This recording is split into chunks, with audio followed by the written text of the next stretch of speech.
ত্রয়োদশ জাতীয় সংসদ নির্বাচনের প্রচার প্রচারণা ইতিমধ্যে শুরু হয়েছে। বাংলাদেশ জামাত ইসলামের আমির তিনি কিন্তু প্রচার প্রচারণার কাজে উত্তরবঙ্গ সফর করছেন এই মুহূর্তে। সফরের প্রথম দিন আজ 4টি জেলায় তারা সমাবেশ করেছে।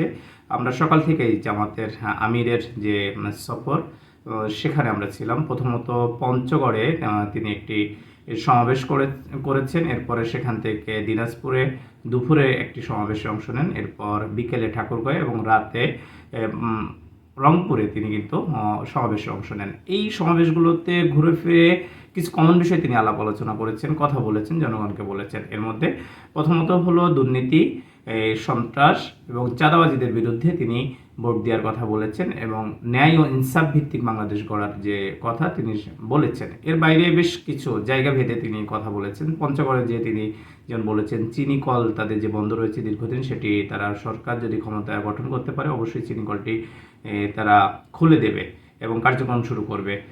পাশাপাশি সেখানে আরেকটি বিষয় বলা হয়েছে যে সারা দেশের 64টি জেলায় মেডিকেল কলেজ বিশ্ববিদ্যালয়ের আওতায় নিয়ে আসা হবে, বিশেষায়িত চিকিৎসা নিতে যাতে সবাইকে ঢাকামুখী না হতে হয়।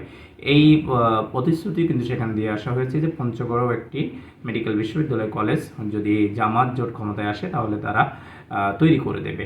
এর পাশাপাশি যদি আমরা দেখি দিনাজপুরে যে জামাত আমির বলেছেন দিনাজপুরকে সিটি কর্পোরেশন করে দিবেন, এরপরে সৈয়দপুরকে বিমানবন্দরকে উন্নতকরণের কথা বলেছেন।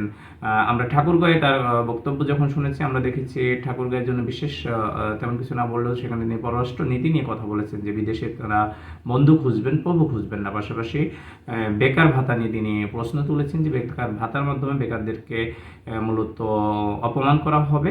এর বাইরে যে তিনি একটি কর্জা হাসানার মাধ্যমে যে ফান্ড দেওয়ার, বিনা সুদে ফান্ড দেশ, তার মাধ্যমে কর্মসংস্থান তৈরির এবং প্রশিক্ষণের মাধ্যমে কর্মসংস্থান তৈরির, যুবকদের জন্য কর্মসংস্থান তৈরির কথা বলেছেন।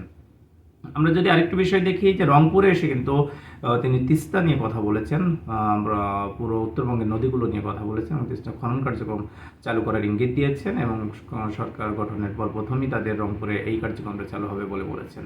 রংপুরের সমাবেশ থেকে তিনি নারীদের কর্মসংস্থানের কথা বলেছেন, সব ক্ষেত্রে নারীরা কাজ করতে পারবেন বলেও জানিয়েছেন। তবে নারী পুরুষ বা সবাই জামাত ইসলামের সঙ্গে বা এই 10 দলীয় নির্বাচনী তাদের যে ঐক্য, এই জোটের সঙ্গে কাজ করার জন্য তারা যেটি জানিয়েছেন 3টি শর্ত দিয়েছেন। প্রথমত নিজে দুর্নীতি করা যাবে না এবং কাউকে দুর্নীতি করতে দেওয়া যাবে না। দ্বিতীয়ত বিচার বিভাগকে সহযোগিতা করতে হবে স্বাধীনভাবে কাজ করার জন্য। নিজের ক্ষমতা, টাকা বা অন্য কোনো প্রভাব খাটিয়ে বিচারকে প্রভাবিত করা যাবে না। ন্যায্য বিচারের জায়গায় সবাইকে দাঁড়াতে হবে। এবং তৃতীয়ত তিনি যেটা বলেছেন বস্তা পচা রাজনীতির মাধ্যমে যেটা চাঁদাবাজি, সন্ত্রাসী বা যেই কার্যক্রমগুলো হয় এইটা বিমুখ হতে হবে, তাহলেই তার দল বা তাদের যে ঐক্য তার সঙ্গে কাজ করা যাবে।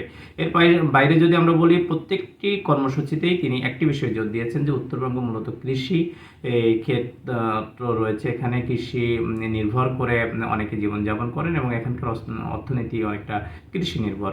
তিনি বলেছেন যে তারা যদি ক্ষমতায় আসেন সেক্ষেত্রে পুরো উত্তরবঙ্গ জুড়ে কৃষকদের সাথে বেশ কিছু প্রকল্প বা কার্যক্রম তারা করবেন। এর মধ্যে উন্নত প্রযুক্তির সমন্বয়ে ন্যায্য দামে তাদেরকে উন্নত প্রযুক্তি দেবে এবং বিভিন্ন সাপোর্টিং যেটা তাদের লজিস্টিক সাপোর্ট লাগে সেগুলো তাদেরকে প্রদান করা হবে। এর পাশাপাশি ফসল উৎপাদনের পরে দীর্ঘমেয়াদে যাতে ফসল সংরক্ষণ করা যায় সেই জন্য তিনি কিন্তু বলেছেন সংরক্ষণের যে ব্যবস্থা সেটা তার দলের পক্ষ থেকে বা তার সরকার গঠন করলে তারা সেটি ব্যবস্থা করবেন। আরেকটি বিষয় তিনি জোর দিয়েছেন যে কৃষকের কাছ থেকে কৃষক যেমন ন্যায্য মূল্য পাবে এবং ভোক্তা পর্যায়েও যেন ন্যায্য মূল্যে তাদেরকে বিক্রি করতে দেওয়া হয় সেই জায়গাটিও নিশ্চিত করার কথা তিনি বলেছেন। এর পাশাপাশি তাদের সরকার ন্যায়পরায়ণ হবে এবং দুর্নীতি মুক্ত হবে, দুর্নীতির বিরুদ্ধে সোচ্চার থাকবে, এই কথাগুলো কিন্তু তিনি বলেছেন। পাশাপাশি অনেক সমালোচনার উত্তরও দিয়েছেন, প্রতিপক্ষের সমালোচনা করেছেন, বিগত ফ্যাসিস্ট আমলের সরকারের সমালোচনা করেছেন। সেই বিষয়গুলো কিন্তু নির্বাচনী প্রচারণায় তিনি তুলে নিয়েছেন এবং হ্যাঁ ভোটের পক্ষে কিন্তু প্রচারণা চালিয়েছেন জামাত আমির। সার্বিকভাবে আজ সারাদিন ব্যাপী, শুক্রবার দিনব্যাপী যে 4টি জেলায় তাদের কর্মসূচি ছিল, এই কর্মসূচিতে এখন পর্যন্ত এই বিষয়গুলো প্রতিশ্রুতি দেওয়া হয়েছে যদি 10 দলীয় সমঝোতার মাধ্যমে তাদের যেটা ঐক্য তৈরি হয়েছে এই ঐক্যর মধ্য দিয়ে যদি তারা সরকার গঠন করে সেক্ষেত্রে তারা এই জিনিসগুলো বাস্তবায়ন করবে। জামাত আমিরের 2 দিন ব্যাপী যে সফর রয়েছে, আগামীকালের সফর রয়েছে, সেখানে সকালে তিনি আবু সাঈদের কবর জিয়ারত করবেন। শহীদ আবু সাঈদ, যিনি জুলাই আন্দোলনের সময় প্রথম শহীদ হয়েছিলেন, তার কবর জিয়ারত করে তিনি নির্বাচনী প্রচারণায় অংশগ্রহণ করবেন। গাইবান্ধাতে তার যাওয়ার কথা রয়েছে, বগুড়াতে 2টি সভায় অংশগ্রহণ করার কথা রয়েছে, সিরাজগঞ্জে 2টি সভায় অংশগ্রহণ, এবং সবশেষ পাবনাতে কর্মসূচি শেষ করে তিনি ঢাকার উদ্দেশ্যে রওনা হবেন বলে আমরা জানতে পেরেছি। তো আজ উত্তরবঙ্গের এই 4টি জেলা সফরে কিন্তু তিনি এই বিষয়গুলোর প্রতিশ্রুতি দিয়েছেন, সেটি আপনাদের জানানোর চেষ্টা করলাম। পাশাপাশি আগামীকাল তিনি আরও কি নতুন প্রতিশ্রুতি দেয় বা নতুন নির্বাচনী প্রচারণাতে আরও কি কি কৌশল ব্যবহার, সেগুলো নিয়ে আমরা কথা বলতে পারবো। আজ এই পর্যন্তই। পঞ্চগড় থেকে তৌহিদ তুহি, দ্য ডেইলি ক্যাম্পাস। অন্য সকল খবর এবং তথ্যের জন্য দ্য ডেইলি ক্যাম্পাসে নজর রাখুন। সবাইকে ধন্যবাদ।